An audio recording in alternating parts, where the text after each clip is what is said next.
Happy Thursday, everybody. I'm Jeremy Birmingham. That's Andrew Ellis. This is Talking Stuff, the Ohio State Recruiting Podcast brought to you by The Podcast. Andrew, we're back for another episode in this month of June that has been fairly busy on the recruiting trail for Ohio State. But up until Wednesday evening had not been entirely productive. The Buckeyes had added one commitment in this month from safety Jalen McClain about 10 days ago. And then on Wednesday night, the Buckeyes got back on the board with the commitment of Tavian St. Clair, which is where we'll start this episode off. But before then, I want to take a minute to recognize how great those Cincinnati Reds are playing, boy. Woo! Everybody, I know how much people loved when we talked about the Reds the last time, and that was before they became the best team in baseball. Yeah, 1.5 point or 1.5 games up in the Central. Not going to win today because they're not playing today, but it's fun. It's fun to follow baseball in late June. So yeah, it's unexpected. Big weekend series on tap with the Braves, who are the best team probably in baseball. So it's a good barometer for the Redlegs and see if this little dream run is nothing more than a dream, or if there is actually some substance to it as they get down the road. Because in a team like this, they're so young. There's so much potential, and sometimes a hiccup can throw you off your game for a month at a time. So I feel like it's a good segue into the conversation, however, about Tavian St. Clair, because as a young guy who doesn't maybe know what he doesn't know, we've watched Tavian St. Clair in the last month just become a totally different prospect, up close and personal. The people who saw him at the Elite 11, the Under Armour camp, and now these camps at Ohio State, like it's fascinating to me to just watch a kid go from being an all right prospect a year ago to who, he had Division I offers. He had an offer from Tennessee. He had other SEC schools calling and being interested. But the commitment that he's put into changing his game, changing his body, changing his approach in the last 6 months has led to him being, in my opinion, and I think it's echoed and mirrored by the people at Ohio State, a player who is as good prospect-wise as any quarterback in the country. And that's why, despite whatever you may see on the Twitter from longtime old school recruiting network folks who don't really who are looking for attention and not really speaking any sort of actual validity or reason, the ranking does not matter, because he's going to end up being a top 5 or 6 quarterback in this class and maybe higher.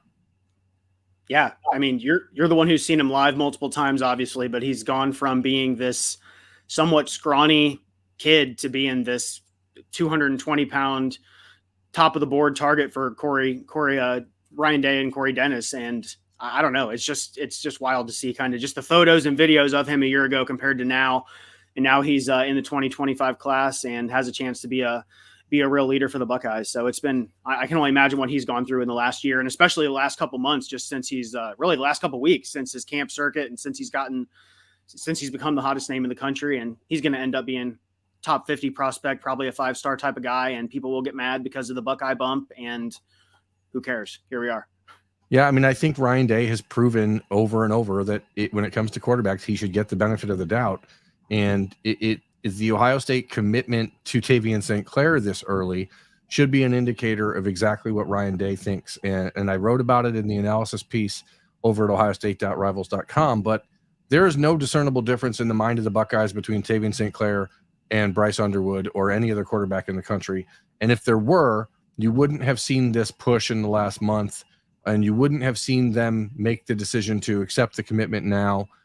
They could have, said, "Hey, Tavian, don't rush into this. Go ahead and take a few months and see a few more places." But when it came down to it, his trips that he made in the last 2 weeks to Alabama, to Georgia, or he didn't go to Georgia, but Alabama, to LSU, to Michigan. Georgia was trying to get him to come down, and he just hadn't scheduled it.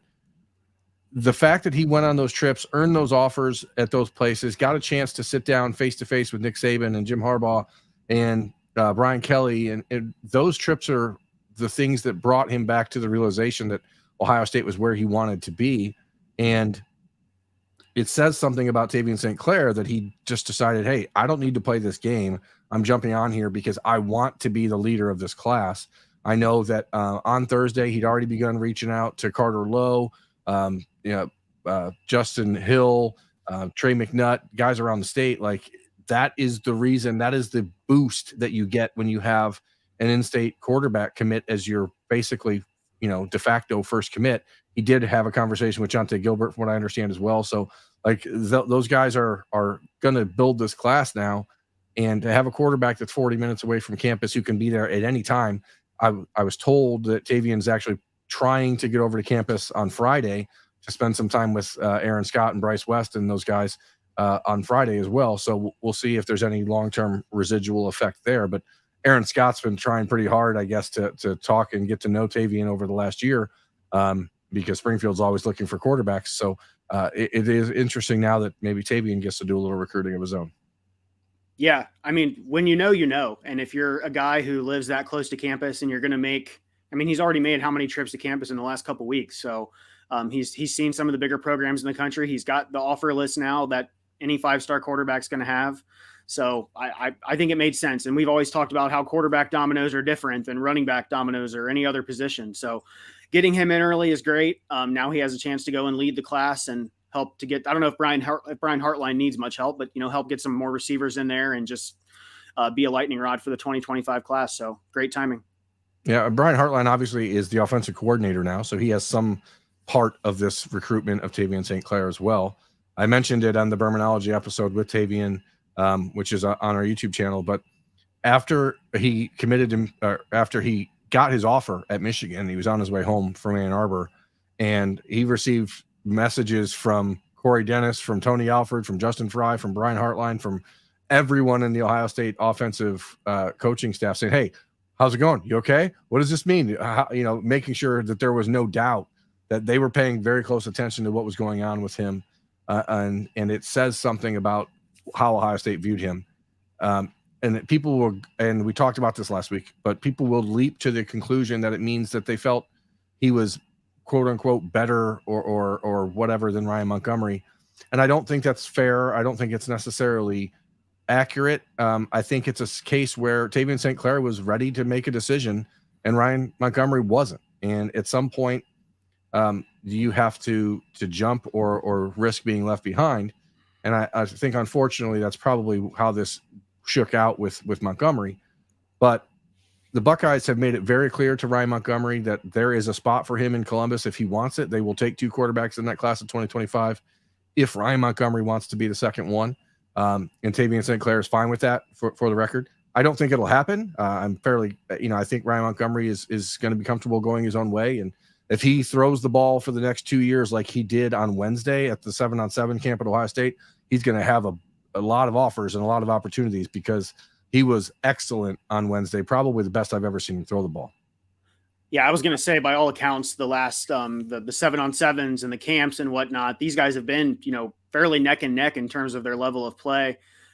So, and I said this last week, they're both going to end up in tremendous spots. They're both going to be able to compete for national championships, whether it's in Columbus or down in Athens or Tuscaloosa or South Bend or wherever. So I am kind of interested to see how the Montgomery recruitment goes. I agree with you. Taking 2 quarterbacks in a class is a challenge, especially with the transfer portal now. I think that's probably the more likely route, is you take Tavian St. Clair and then maybe you go and find another guy down the road if need be. They got a long time to figure that out. But yeah, I'm interested to see how the rest of the dominoes fall, whether it's Montgomery or Underwood or all those other guys for 2025. It is interesting, though. You would think that Ryan Montgomery would at least be considering that opportunity, based on the depth chart at Ohio State, based on the relationship he has with the staff, the proximity to home, his brother there, et cetera. If Georgia can bring in Ryan Puglisi and Dylan Raiola, and Alabama can sign Eli Holstein along with Dylan Lonergan a year ago, like, you'd think that 2 Ohio kids, both from an hour away from Columbus, would be the best opportunity for Ohio State to do that. But it's quarterback and there's one football, and you generally want to know when you go into a situation that you're going to be the guy and that you're not going to have to compete in your own class, which is all, it's hard enough to compete with the guys who are ahead of you and coming in behind you. But when you got another one coming in at the same time, it does make it harder to say, yes, I want that. And you can understand why Montgomery may be reluctant to do it. Yeah, I'm with you on that. Like, when I think of a class that could be 2 quarterbacks, I think of like some really super high end guy, and then some guy who's maybe a little bit little bit lower down the national rankings, and it's a testament to Montgomery, but that's just not him. He's a higher ranked guy, and he's going to be able to go and be the guy somewhere else. And like I said, I'm just really interested to see where that's going to be for him. Yeah, and he's going to be down at the Future 50 in Orlando, or not Orlando, but Bradenton at IMG this weekend. So Ryan Montgomery is going to have a lot of eyeballs on him and a lot of people asking him a lot of questions, I'm sure, this weekend down in Florida. And he's going to get a chance to go out there in a really big national stage and prove that he can be that guy. And it'll be, fun to watch that continue to develop. But for Ohio State, they've got a 2025 commitment at quarterback from Tavian St. Clair. And I think the biggest thing that you take away from this is that the upside here is so high that you just couldn't turn it away because it's really freaky. We actually recorded some. We have audio of Tavian through his 7-on-7 games on Wednesday, where I had him mic'd up and just kind of watching him as a player. Just from a purely football perspective, was a lot of fun. That's something we'll have on the podcast in the next couple of days. So we appreciate that. In the comments, this Joe Birmingham guy asked if we want him to do some scouting at IMG.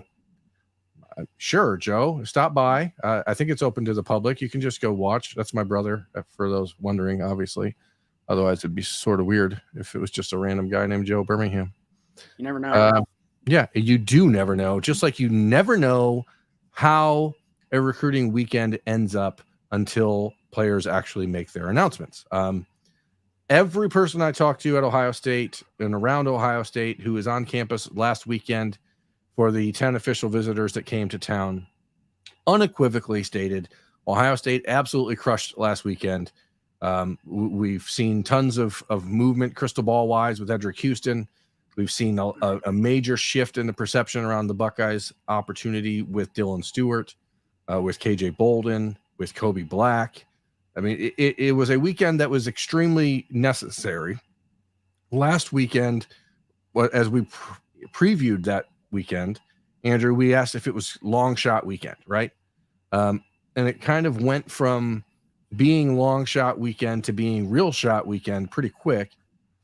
And now here we are 5 days out, and there hasn't been anything official from anyone. Edric Houston is still visiting Alabama this weekend. KJ Bolden is still visiting Alabama this weekend, and added a crystal ball selection to Georgia on Thursday, which is a little bit offsetting and off-putting and upsetting and all the other puddings, banana pudding, chocolate pudding, however you want your pudding. Like, you don't want to see that when Ohio State was the last visit he made. But it came from a guy who covers Florida State, so you're like, I don't know if that guy would know. But KJ Bolden was at Florida State 2 days ago, and so the likelihood is that he told the Florida State staff, I'm not coming to Florida State. And so the big question becomes, did he tell them, I'm going to Georgia, or did he just say, I'm not going to Florida State, and then people filled in the blanks on their own? That's ultimately where the question is. But we saw this a year ago, and the fan base got particularly antsy about it because they didn't see the result from the weekend as fast as they want to. And I've been trying to caution this over the last couple of days when we have had conversation, and make sure to note, when you're recruiting these 5-star kids, these top 15, top 20 players in the country, their timelines are their timelines, and they're not changing them for anybody. It doesn't matter really how great a trip was. We've watched Edric Houston have an August 22nd commitment date in mind. You have to assume, if Ohio State is in the lead, as I believe they are there, that the Buckeyes are saying, hey, Edric, you can do us and your class a big favor by moving that up. And you've heard some rumblings that he could. KJ Bolden was talking about taking visits into the season, and now he's saying he's done after this weekend at Alabama, and a decision could come shortly thereafter. That's good news, one way or the other, for Ohio State, because you're going to find out if what you did worked, and if it didn't, then at least you have time to circle back and figure something else out. Dylan Stewart is announcing a top 5 on Friday, right? And Ohio State will certainly be in there, but people are like, hey, I thought you were going to be committing soon. Do any of these things matter? If the kids don't make a public announcement, does any of this stuff matter? That's the $64,000 question here, I guess. So I think when you mentioned the whole long shot weekend thing, I think heading into the weekend, if you considered it a long shot weekend, you're probably mislabeling it. But if you're also on the other end of the spectrum and you're saying, I expect these guys to go home on Sunday night, shut their recruitment down, and commit to Ohio State within the next 48 hours. If you viewed it that way, then you were probably a little bit off too. Obviously, you were a little bit off because we've now seen that's how it's gone down. But I guess let me give you a hypothetical. So let's say you are Ryan Day or Larry Johnson or Perry Eliano, and the last day of the official visit, Sunday or whatever, these kids hypothetically sit down and tell you, I know where I want to go. I would like to come to Ohio State, but I'm going to go and finish my visits to Florida State or Alabama or South Carolina or Texas or what have you. Like, why do you, as one of the coaches, why would you feel warm and fuzzy about that? Or do you feel warm and fuzzy about that? I'm just trying to picture what's going through their mind, knowing they got kind of burned by this in the past. And now what's going to happen over these next couple weeks, because July is going to be a hell of a month in terms of decisions because, official visits are ending. But I guess just putting yourself in the mind of the coach, how would you feel about that? You don't feel warm and fuzzy, of course, but you also know what you're dealing with, and you have to assume that the people you're dealing with are being honest with you, because if you're a believer that the people, the parents, the kids that you're recruiting are lying to you, then you're recruiting the wrong kids. So you have to trust that they are following through with their process. And in some cases, maybe it's a parent who wants to go meet Nick Saban for the first time or whatever. Let's use Darian Mayo, the defensive lineman who committed to Clemson on Thursday as an example. He, for the last 4 months, has been expected to go to Michigan, right? Everyone thought he was going to Michigan. He took his official visit to Clemson 3 weeks ago. I assume at that point, everything in his recruitment sort of changed because that's what happens when you then commit somewhere 3 weeks later. But he still took his official visit to USC, still took his official visit to Ohio State. And I think those are trips that you take to see, okay, is there something else out there that I am missing? But I feel like I know where I want to go. Then this coming weekend, when he's expected to go visit Michigan, the one team that he obviously felt like he was pretty close to before, didn't want to go visit there because he'd already been there a bunch of times, and he knew he wasn't going there and probably didn't want to deal with the pressure of that. So I think that it's interesting. Let me say this. In the case of, let's say, Edric Houston, for example, Dylan Stewart, for example, I'm going to use Edric Houston primarily here because Ohio State was before Alabama. I would be more worried if Edric Houston was visiting Clemson next weekend than Alabama, or if he had long been rumored to be leaning towards Alabama, and then all of a sudden, I have to take this one final trip. That's a different scenario to me. That's where I would have some reluctance to. That's maybe why I'm not all in on the Dylan Stewart train, because I know South Carolina is a big player in his recruitment, and so after they signed Nichols Harbor last year, they're in the DMV pretty aggressively. They're doing good things with NIL. I've heard really, really, really positive things about the Dylan Stewart visit to Ohio State, but South Carolina is the next visit. So you just have to battle this. And guys like Marquise Lightfoot, for example, these kids are changing their plans. Brandon Baker visits Ohio State and then goes from saying I was going to commit in November to now I'm going to probably commit in August. KJ Bolden changed his entire timeline. The Buckeyes are clearly moving the needle and changing things. I'd be much less fuzzy if KJ Bolden was going back to Georgia this week, I guess is what I'm saying. Now, doesn't mean he might not end up at Georgia. That's a big question. I heard a lot of conversation about him on Thursday, and Ohio State is never going to get out of the way of having to deal with NIL in this new recruiting world. When you're recruiting top 10 players in the country, especially top 10 players from Georgia, NIL is going to be a part of this conversation. Ohio State's been much more aggressive. I don't think that they're out of that. I think that they can win that fight. And I think in some ways that the Bolden family wants them to win that fight. We'll see if they get to the plate with what they have to do to get there. And that's where I think it sort of feels like last year. People are going to look at it and go, oh man, if it comes down to NIL, are they going to do what has to be done? And we've watched Ohio State be much more aggressive in the last 6 months. And now it's time to step up to the plate and hit one out of the park. So if that's where they are, then that's where they are. This weekend is a little different, but we'll talk about that later. everyone knew heading into last weekend that those guys that were coming, it was the long shot weekend. So any significant boost, and I mean, we all read the Georgia updates on Sunday and Monday. Like, there's concern. So the fact that Georgia is looking at the KJ Bolden recruitment and saying, we're probably going to end up losing Peyton Woodyard at some point. I think that there's at least a belief growing that he might stay home and play at USC. That's my personal opinion by the time it's all said and done. That increases the onus on Georgia to make sure Peyton or KJ Bolden doesn't get away. So now you have that dynamic in play. There's just a lot of moving parts, and it's never going to be that simple. When you're recruiting against Alabama and Georgia, like, this is life, and it is much different. I mean, think about, this is not a Michigan show, but think about how frustrating it has to be for them right now when you have Aaron Childs, who was a lock to Michigan for months, and then he commits to Florida on his visit.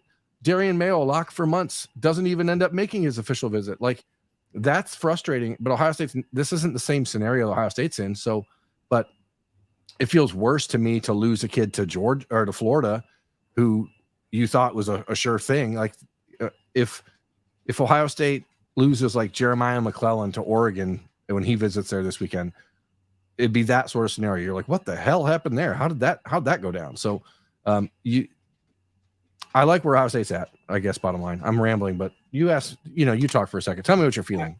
I don't know. I guess with me just viewing those guys last weekend, I kind of rank them as, like, Edric Houston's probably at the top in terms of how optimistic I am.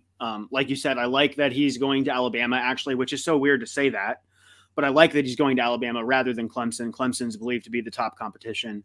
KJ Bolden, I don't know. Like, I refuse to get too optimistic there. I don't care about Florida. It's so hard. I mean, he lives 40 minutes away from Georgia. Even if he committed to Ohio State right now, if he dropped a commitment right now, it wouldn't change the fact that people are going to be worried about him until December. Like, so I guess you'd rather have him be committed than have him commit to Georgia and have to try to flip him. But is it really any different? Yeah, no, I mean, you're not wrong. It's really not any different. And I don't care about the Florida State visit. That doesn't mean anything to me. I think he grew up a Seminole fan, but dream school situation that never works out. We'll see. And then you've got the Dylan Stewart recruitment. I've kind of always written that one off. Great to hear positive vibes. South Carolina, don't like hearing that, although South Carolina is not Alabama, but still. And then Kobe Black, positive vibes there, but he's going to Austin, which is the competition for a Texas kid. So I don't know, varying levels of optimism with the guys from last week, but it's very good to hear positive reports coming out. Now you just gotta close the deal between now and December. So yeah, the interesting thing with Kobe Black is that he gets talked about a lot over the last couple of days, but Jordan Johnson-Rubel, a safety from Texas who plays at IMG, well, Perry Eliano and the Buckeyes like him quite a bit. That's an Ohio State-Texas battle. Corian Gibson, the other safety from Texas who visited Ohio State last weekend, all three of those guys, Gibson, Johnson-Rubel, and Kobe Black, are all visiting Texas this weekend. So these schools, the home schools, and it's the very similar situation for Ohio State as it is with Aaron Scott and Bryce West. Like, the home school is going to get the final shot to put it on the table and say, here's what we have to offer. And those home schools are counting on it being enough. So, but again, when you're playing big boy football and recruiting in the big boy world, like, that's what happens. So I'm actually pretty optimistic about Dylan Stewart's situation. But, we know it's Miami and South Carolina that are really involved. I would bet his final five will be Georgia, South Carolina, Miami, Ohio State, and I don't know. I'm going to guess Maryland. Like, I think Maryland, he just as a nod to the hometown. Chase Young spent time with him last weekend. Larry Johnson's been all over him. There was a lot of really positive buzz about Ohio State after his short unofficial visit in the spring.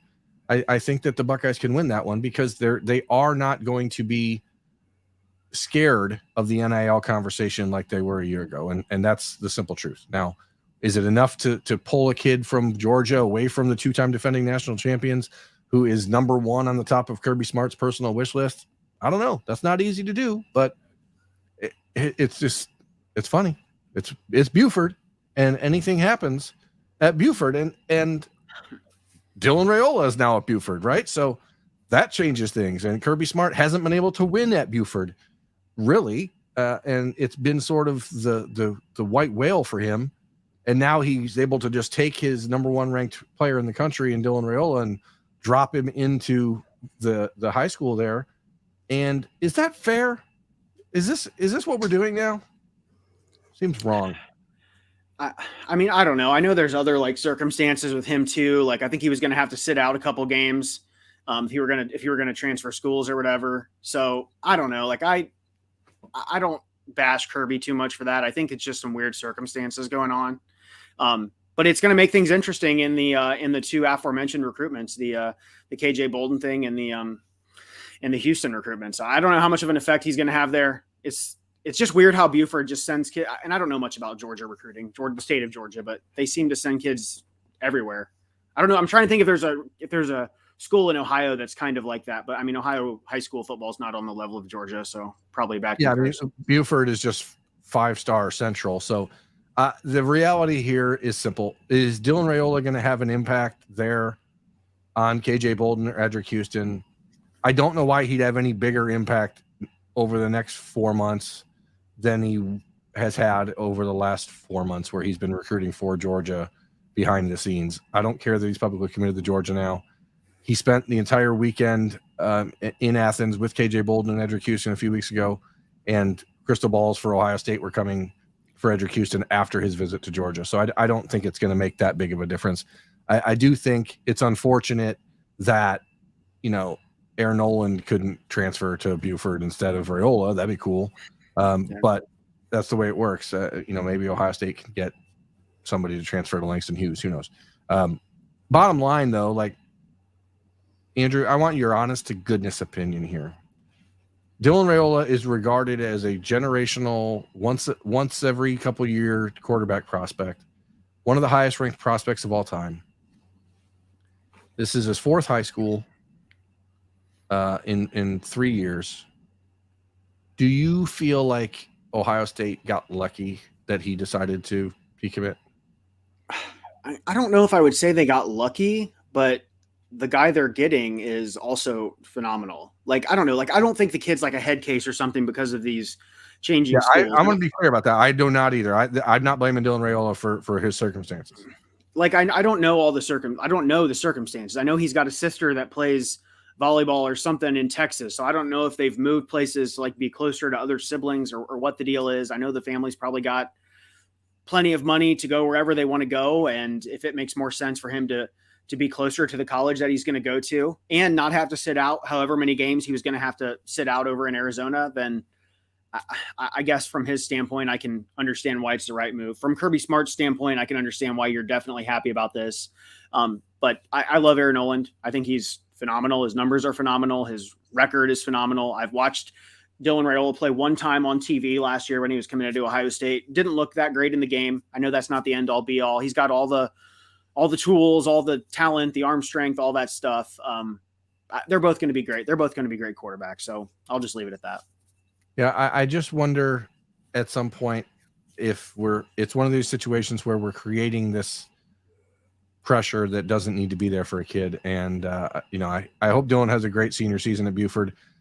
He got a lot of flack for his junior year at Chandler, and that they maybe weren't as explosive as people expected. And I think that maybe took a little bit of bloom off the rose there for people. But the reality is, as you said, like, they're all going to be playing at pretty good schools, good situations. And it's weird to me, I guess, that Georgia has struggled so hard to get into Buford. But if this is what they need to do, then that's fine. They actually have, I think, 225 commitments from Buford with Jaden Perlott and another kid whose name is escaping me. So like they're itching in there. I don't think that Dylan Raiola's impact on KJ Bolden or Edric Houston is going to be any more than the kids who've already been committed to Georgia for 6 to 8 months. So it is what it is. I would like to see more players transfer to Ohio. That'd be cool. But I also wonder, like, how Jake Garcia wasn't eligible to play at Valdosta when his family like had a legal separation with the parents, even though it was like a fabricated legal separation. It wasn't, they just did it for legal purposes, but it seems like it's pretty clearly a move for football. I just don't know how you get around it all the time, but whatever. I don't understand all the transfer rules and stuff like that, and the IMG stuff. Like, that's above me. I don't know. The one thing I was going to say, just kind of going back to, like, I know the only thing people are going to say about Tavian St. Clair is the whole competition thing. So, like, it would be cool to see him, like, throwing the ball to, I don't know, somebody who doesn't play for Bell Fountain. That's no knock on Bell Fountain, but I don't know. No, I thought it was actually interesting on Wednesday, a brief detour, like watching Ethan Grunkmeyer, the Penn State commit, who's at Liberty in Olentangy, or at Olentangy, not Olentangy Liberty, but just Olentangy. And like Jackson Wiley, Michael Wiley's son, plays there, and he's got a couple other pretty good wide receivers. And you do watch that, and you're like, man, you could get one or two of these guys with St. Clair, and really would change, I think, the way that he's viewed if you had more eyeballs on him. But whatever. Eyeballs. Gambling.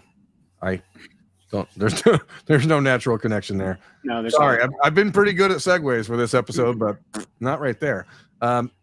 We talked a little bit about Edric Houston and Dylan Stewart, and we Marquise Lightfoot a few weeks ago. Ohio State was supposed to host Elias Rudolph, the former Cincinnati Taft defensive end who transferred down to Deerfield Beach, Florida, and is probably going to play back at Taft his senior year. They were supposed to host him for an official visit this weekend. The Buckeyes had asked for that to be rescheduled until the season. Rudolph said no thanks, and he's going to end up committing probably to Michigan in early July. And I don't want to sound the panic bells, but it just feel like last year at defensive end again? Like, this is where I get, like, I understand where the fan base is like pulling their hair out going, okay, so now they're only recruiting 3 defensive ends again, or what? Obviously they're still recruiting Booker Pickett and a few other players who can play there, but it now seems like all the eggs are pretty squarely in the basket of Lightfoot, Houston, and Dylan Stewart. And I guess odds being what they are and percentages being what they are, water always finds its level. If you go 0 for 3 a year ago, do you go 2 for 3 this year? Because there certainly is a giant need. But what do you think about this risk? As far as the Rudolph thing goes, like, I kind of saw that coming. I saw some pictures of him at Michigan or somewhere where he was visiting, and he legitimately looked like a wide receiver. I think he weighs like 200 pounds, which isn't a lot. Maybe he goes on and becomes like some hybrid pass rusher for Michigan or Cincinnati or something, and does great things. I do think Ohio State's kind of, Larry Johnson's got his eggs in a couple different baskets, as opposed to, it is kind of a lot like last year. There's like 3 or 4 names. If you miss on 2 of them, you're maybe going to be in for a little bit of a world of hurt, because they need probably 3 edge guys in this class. Not the best spot, but then like you said, you got Booker Pickett still out there. I don't know what's going to happen there with Miami or whatever. And he's another fairly undersized guy too. So I'm sure somebody else, skinny guy.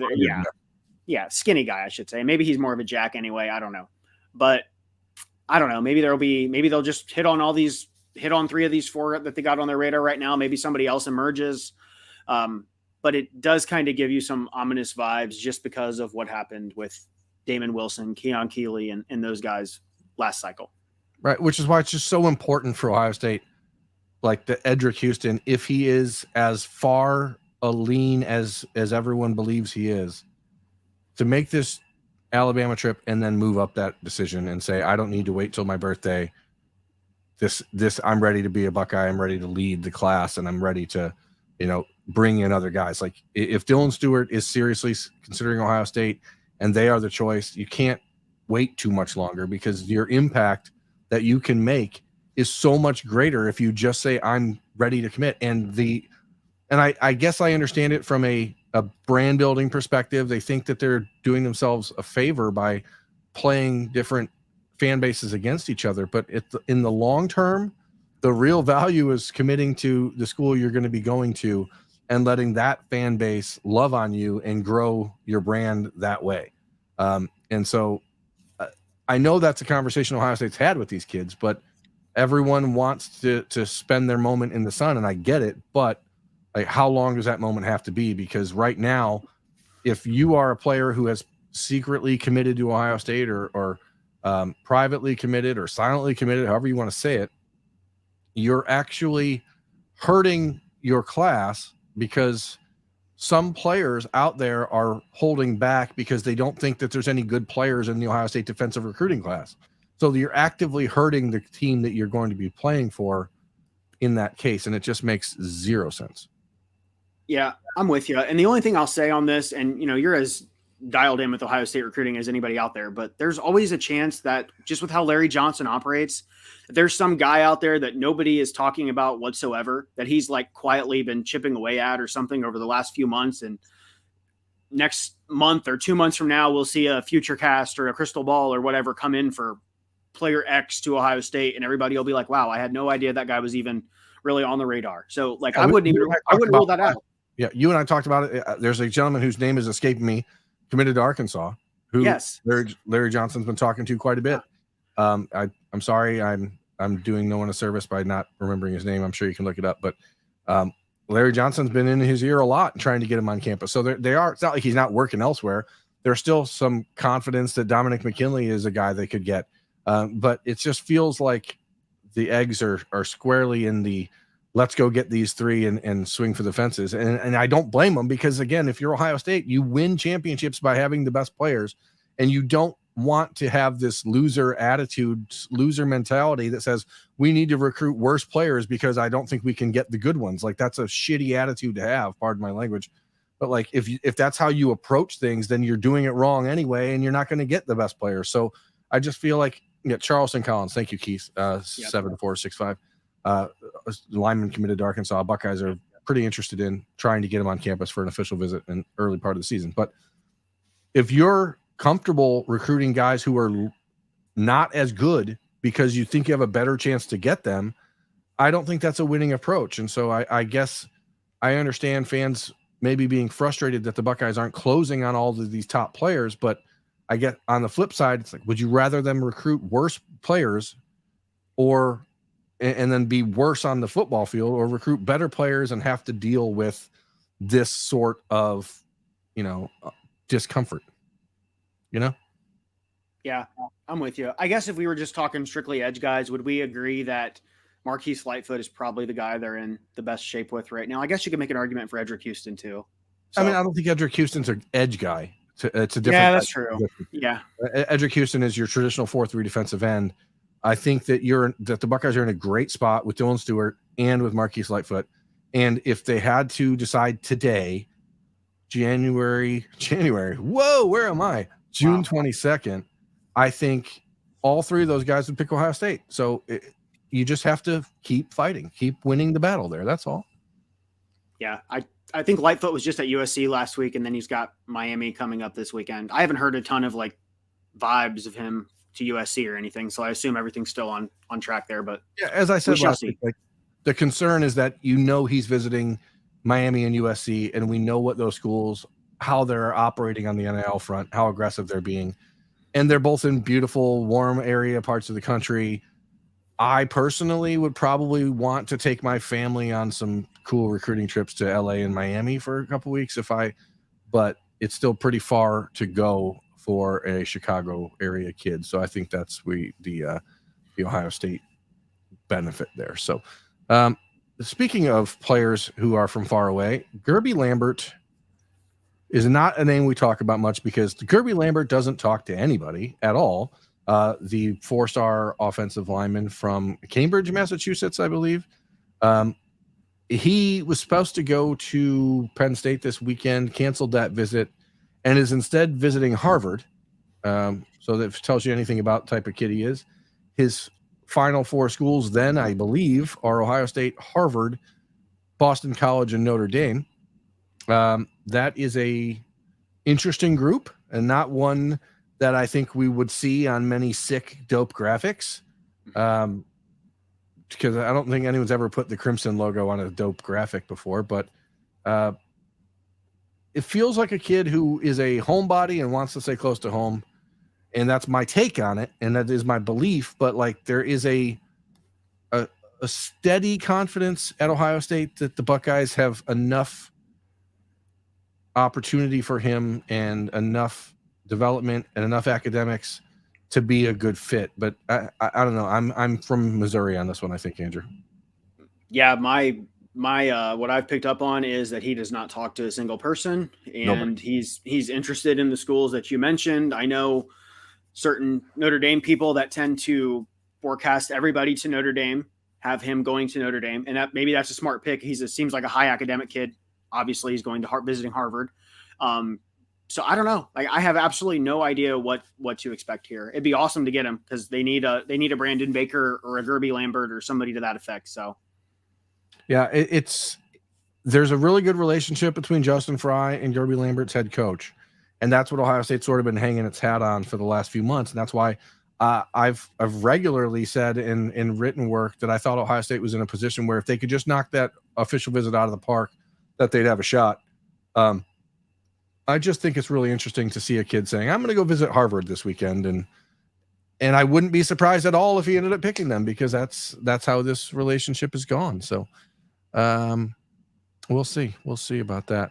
That's really all there is on the offensive line.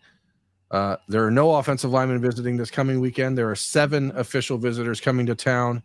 They are on the screen there. I'm trying to make these graphics not be entirely covering our face, but I wanted to put them actually on the screen. Let's just run them down, Andrew. Demarion Witten, Ohio State in Kentucky battle, it seems like.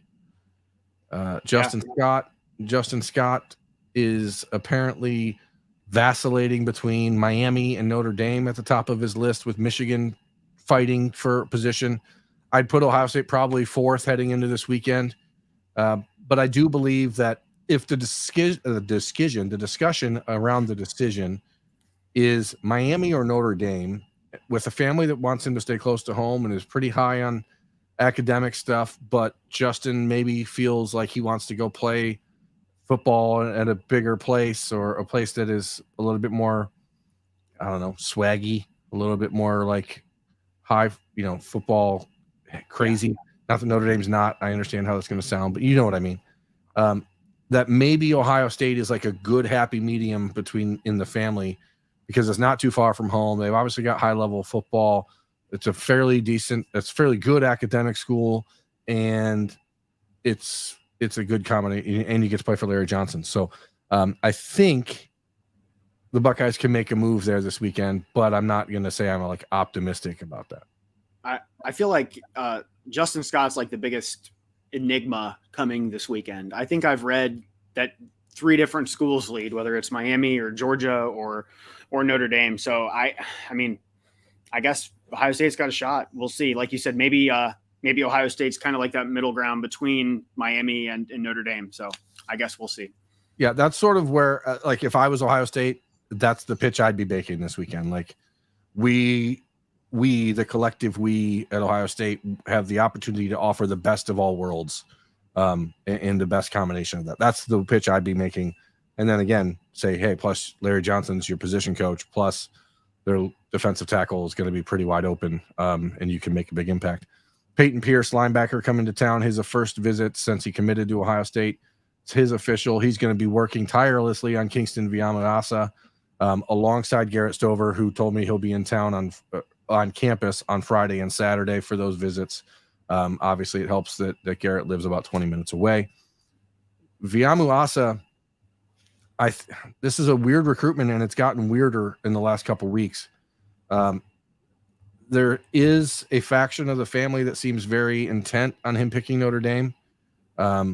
But there's also this underlying current of, if Peyton Woodyard ends up flipping to USC, like I believe he will eventually, that Viamuasa will stay home and also go to USC, because it's a whole Bosco thing where you've got all these kids. So James Laurinaitis has been dialed in here, and I said it on the radio on Thursday morning. Sorry. It's been a long day. It's like now Laurinaitis sort of has to slay the monster that he created by recruiting Viamuasa when he was at Notre Dame. So, it's one of those weird situations where for months, Laurinaitis and people, oh, you need to come to Notre Dame. It's high academics. We're going to do this. And now all of a sudden you're trying to say, okay, but you don't really need to go there because we can also do this here at Ohio State, plus. So I do think it's an interesting dynamic. The belief from some people I talked to is that the player himself would prefer Ohio State, but that the family, there are factions that want him, mom specifically, who would prefer he be at Notre Dame. So I don't know. It's kind of a weird thing. I think I read somewhere that he's like really big into like business schools and stuff. Obviously, Fisher's a pretty big deal. I don't know anything about Notre Dame's business school or USC's business school, but I don't know. Maybe that's something that can kind of be a quiver for, is that what you call it? A quiver? No, a quiver is what holds. You mean an arrow? You mean an arrow? An arrow in the quiver for James Laurinaitis. I don't know. I'm just speculating. Speculation. It's going to be a fight. Ohio State would like to sign take another linebacker in this class alongside Sover and Peyton Pierce. Viamuasa has been number one on the top of that list. Edwin Spillman has been number 1A. Spillman, I think, is canceling the visit to Georgia that he was supposed to take, and it seems like it's just an Ohio State-Tennessee battle. And if it's not one of those two, then all of a sudden it's back to the drawing board for Laurinaitis and Knowles to find a third linebacker in this class, because there are other players that they had some interest in around the country, but didn't really get on campus in June. And so it becomes a bit of a issue at linebacker if you don't get one of these two guys. And then there's the cornerbacks. I do feel like we've said a lot that we could say about Bryce West and Aaron Scott over these last few months, but it's here now, right? This is the weekend everyone's been waiting for. It's Ohio State official visit weekend. There was talk all week about these guys returning to Ann Arbor and taking an unofficial visit to Michigan right before coming to Columbus for their official. That didn't happen, I don't think. But again, you never know. The world, people hide stuff all the time. I don't know, Andrew. I guess more than anything, if I'm Ohio State here, obviously you go into this weekend hoping to seal the deal, lock these two down, and say no more anything else. You want to come to Ohio State, you're going to be Buckeyes. We have the best combination of everything you want. You're a hero for the rest of your life in Ohio. All the things that make being a Buckeye important to kids from Ohio. But on the flip side of that, I just want it over with. Because you need to know what else you need to know at cornerback when you've put all this time and investment and energy into these two guys who are from an hour and a half away. Like if they're going to go somewhere else, then the Buckeyes need to know right now, because Charles Lesser is not going to commit to Ohio State when he makes a decision next month. Kobe Black, as we already talked about, is likely going to be a Texas commitment at some point, despite the Ohio State poll. Much like we all expect Aaron Scott and Bryce West will commit to Ohio State at some point, despite the Michigan poll. It's sort of a similar vibe. Miles Lockhart, the third cornerback who's visiting this weekend, I expect will commit to Ohio State when he makes a decision on July 6th. But there's been talk about wanting 4 corners in this class, and Zabian Brown's going to end up likely at USC. And similar to linebackers, like you had all these guys that you were looking at, and here we are into end of June. If you don't seal the deal on these 2 in-state guys, it becomes a real pickle for Tim Walton in this class. Yeah, I mean, priority number one and 2, I guess, this weekend is to lock those guys up. And I can already predict what's going to happen. It's going to be Monday of next week, and there's not going to be a decision or a commitment or anything like that. People are going to start to fret a little bit. Probably be some rumors about them getting back to Ann Arbor. Hell, maybe they do get back to Ann Arbor. I don't know. I still think Tim Walton's going to win both of those battles. I still would say I lean Bryce a little bit more confident on the Bryce West side than I am the Aaron Scott side, but they need to show them, like, this is how we're going to use you. This is how you fit. It's not just because you're from Ohio. I know that they're high on the Michigan scheme, and Will Johnson's probably going to be an early first-round pick here in 2 years, I guess it would be. Whatever. Yeah, I think he's going to be a sophomore. But, I mean, these are all the things that Steve Clinkscales is selling them on. And Ohio State's got a lot of stuff they can sell them on too. I know Ohio State hasn't put out a first-round corner as the last couple of years or whatever, but they need to just show them this is how we're going to use you. This is how our defense is going to look, not like it did last November or against Georgia. Like, this is how you're going to help get us back to where we need to be. And that's what they got to pitch him on. So, yeah. Bottom line is that the people I talked to at Ohio State have never lost confidence that eventually they will be the choice for both Bryce West and Aaron Scott. In fact, I actually asked some people on Thursday or Wednesday, I keep getting my days mixed up, if there was any sense of feeling like disrespected by the way that this has been handled. And to a man, the people I asked were like, no, these kids are going through this process and we support them fully. And we want them to be able to know that when they pick Ohio State, they're picking it for all the right reasons. So there's not any sense of like embittered feeling or anything like that. The Buckeyes have prioritized Bryce West and Aaron Scott each for a long time. This isn't a situation where they've been slow playing anybody or feeling like, Tony Alford, Tim Walton, Ryan Day have been involved in the Bryce West recruitment for a long time. Tim Walton started the Aaron Scott recruitment over a year and a half ago. Like this isn't a situation where they're panic at all.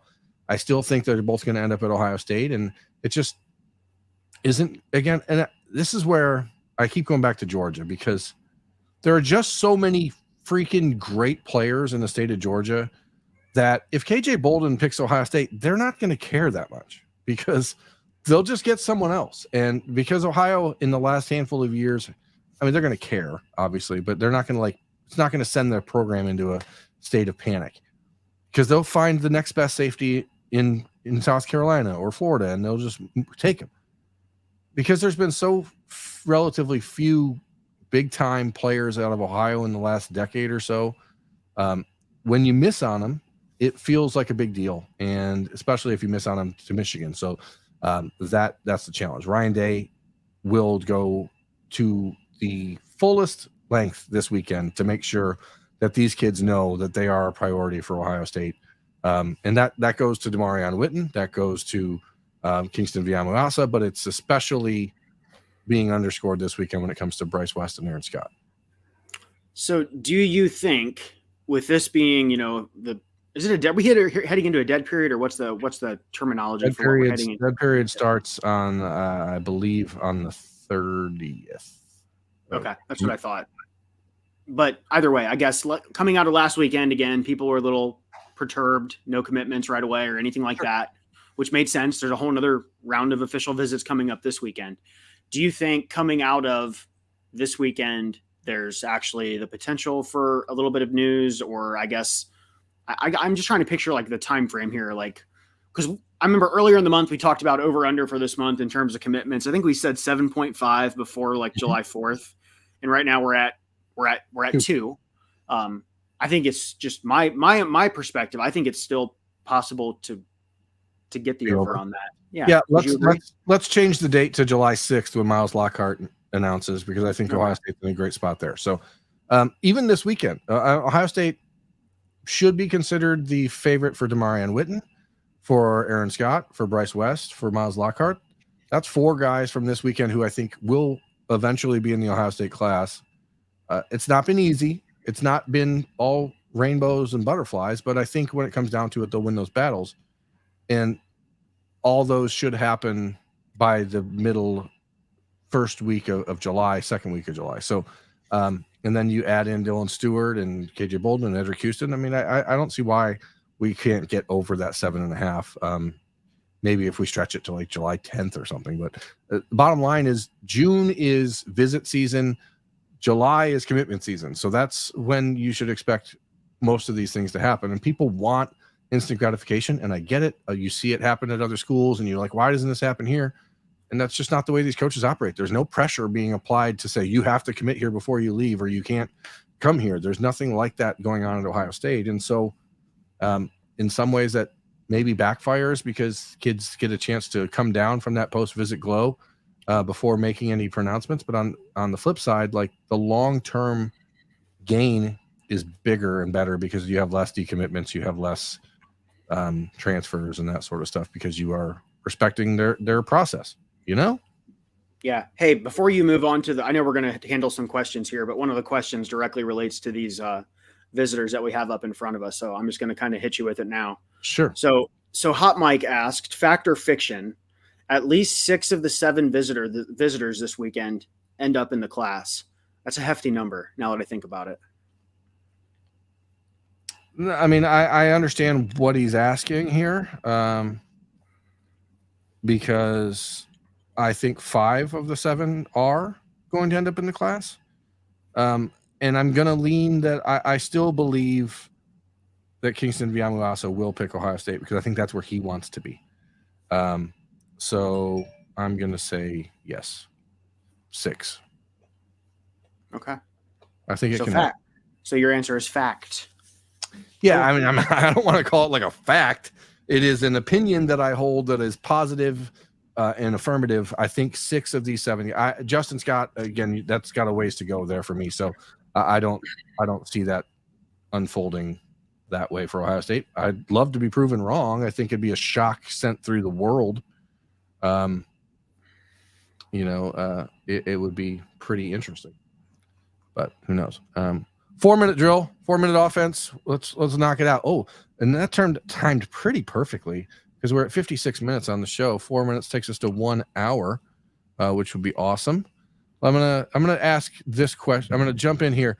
Keith 7456 asked if there's any 25 kids that could pop off now that Tavian St. Clair is in. I don't think it's going to be instantaneous, but as I said earlier in the show, like Tavian St. Clair has already begun the conversations with those kids. I saw Carter Lowe on Thursday, went over and watched the practice. He's actually visiting Ohio State tomorrow on Friday after visiting a week ago for camp. So he'll be back in town, spending the day with Justin Fry and getting a chance to see some of the stuff that happens while these guys are on official visits, even though he'll be there unofficially.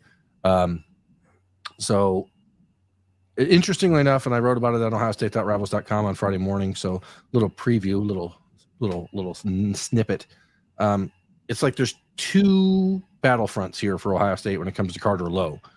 There's the Ohio State-Michigan fight, and then there's the Big Ten SEC fight because there's a poll to play in the SEC, and that's something that the entire Big Ten has to deal with because people just generally seem to believe that you can only play good football if you go to the SEC because that's what SEC coaches tell them, and it's hard to argue because they keep winning national championships, those jerks. Andrew, let me get a couple more questions. What do you got? So another question. This is also a Keith question. He likes to ask questions, and it's a good question. So I'm going to ask you. I like Keith. Me too. Good guy. But this is like a disaster scenario. So brace yourself. If Ohio State were to miss out on KJ Bolden, Peyton Woodyard, and Zaquan Patterson, like where would they go from there? I guess Coy Beasley, does he get looked at or the problem with Coy Beasley's committing on the 28th of this month somewhere. Right. So that's you lose a little bit of leverage there. I think that Brandon Jacob, who we've talked about before from Orlando, is one. Zaquan Patterson is one. He's going to wait until taking official visits until the fall. And Ohio State is going to get one. And in some ways, like if Peyton Woodyard isn't a realistic flip option for Ohio State, which again, my personal belief is that it's not trending that direction. It may open the door for Patterson long-term. So I wouldn't rule him out. But if you could, Corey and Gibson is up there. I mean, there's still guys out there that the Buckeyes are involved with. And I'm not going to, I do wish that they would have had a chance to really get Bronte Johnson, the Fort Wayne, Indiana athlete, over for a camp at defensive back. He's making an announcement on Saturday, his commitment on Saturday. I think he'll be going to Notre Dame. So you sort of lose that option who I thought he was going to be really good. So, yeah. I got a quick one for you and then kind of a bigger picture one. So the quicker one is just an in or out. JoJo Trader, in or out. I think I know your answer, but I still say out, but I don't know. I mean, I don't know where he fits at this point.